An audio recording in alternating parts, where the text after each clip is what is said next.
couple dreams of bringing a child into their lives. I'd always wanted kids, and I always felt I'd be a father to kids. But because they're gay, they thought that having a child was not in their future. Just kind of abandoned the idea of it and decided that, well, it's something I'm going to have to learn to deal with, because being gay, it wasn't a choice for me, it was just the way it was. 1,000 miles away, a young mother with a troubled past agonizes over her third pregnancy. I didn't know what to do. I didn't know who I went to go see, so I was pretty stuck. Next on Adoption Stories.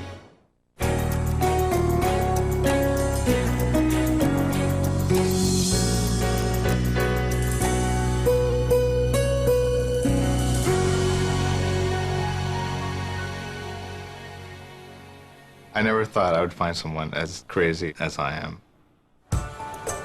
When Marty Ling and Joe Ramirez make up their minds about something, they don't waste any time.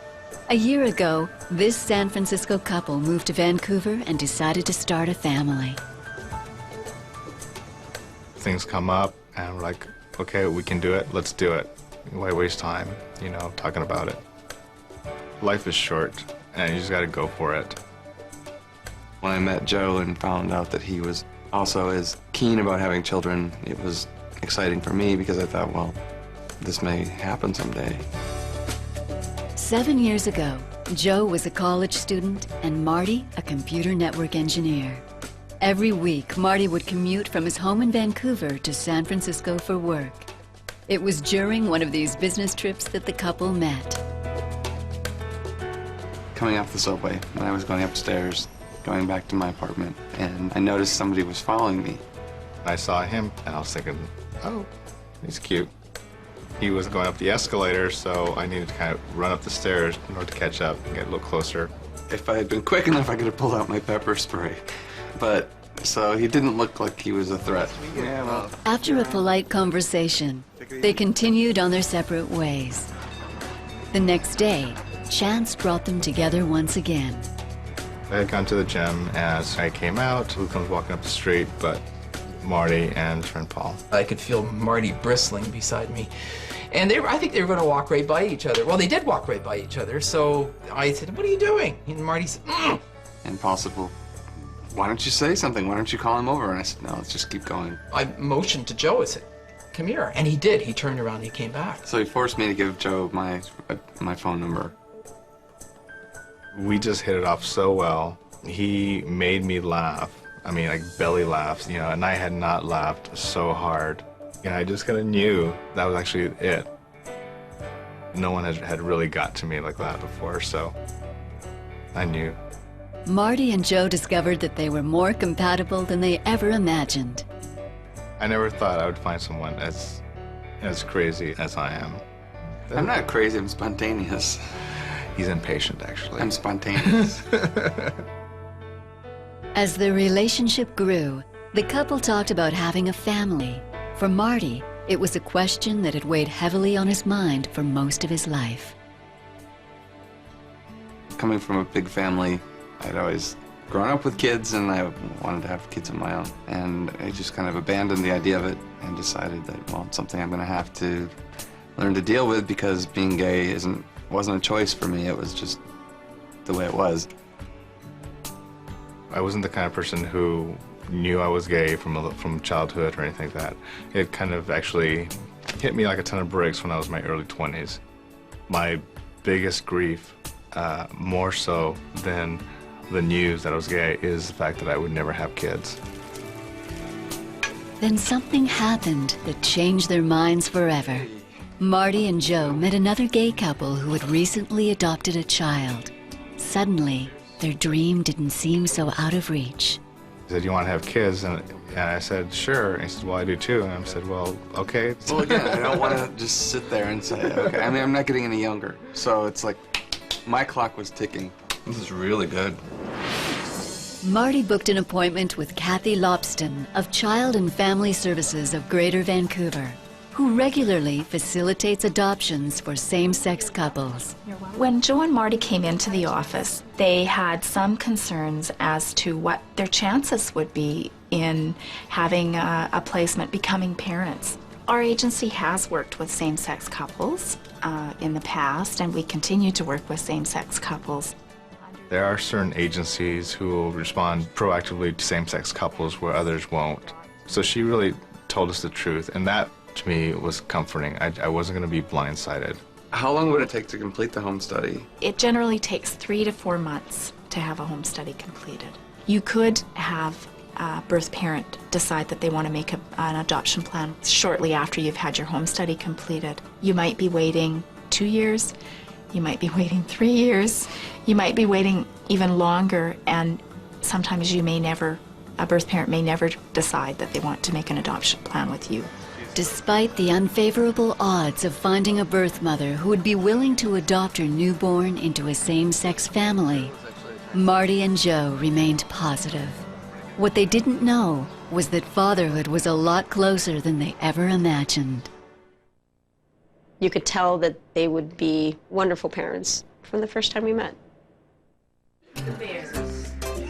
As the reality of adopting a baby settled in, Marty and Joe started floating their idea past friends and family. Marty said, we've been thinking quite a while, we want to adopt a kid. And I said,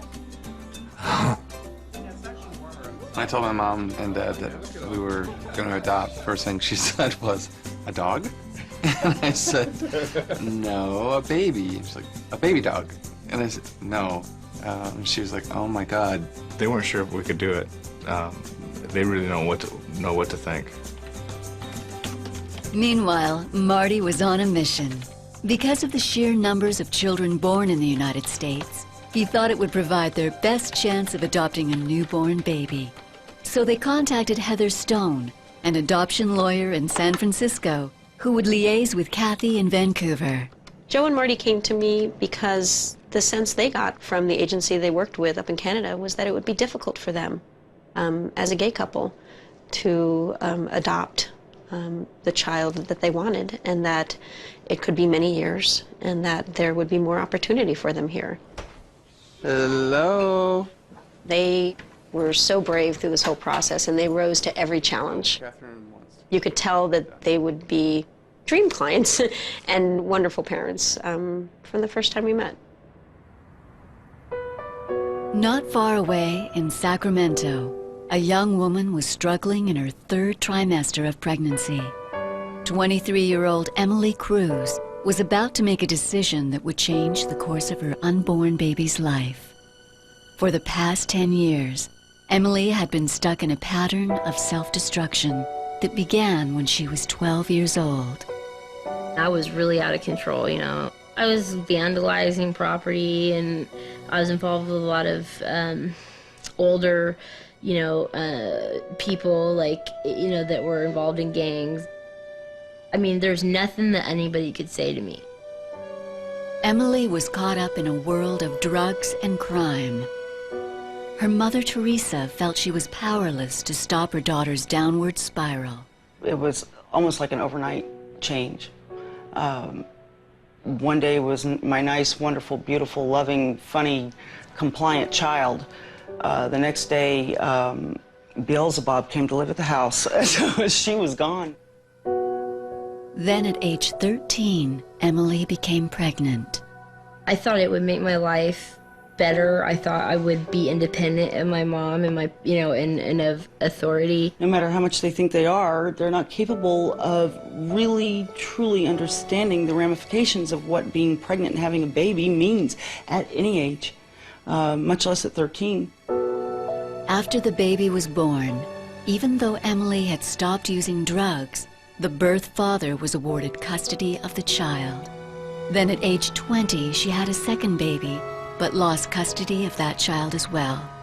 For Emily, it was simply too much to endure. I gave up, and I got high, and I started getting high again. I was, using IV drugs. I was living on couches and stuff. I didn't have anywhere to go. After her 22nd birthday, Emily decided she wanted to change her life and stop using drugs. She enrolled in a methadone treatment program, but just as the program began, Emily discovered that she was pregnant again. When I found out that she was pregnant with Devon, I shut the door on her. And I regret that, I really do. I really regret that. I just felt it was a very irresponsible, selfish move on her part. I had had enough. I had just had enough. This time, Emily would have to face her pregnancy alone.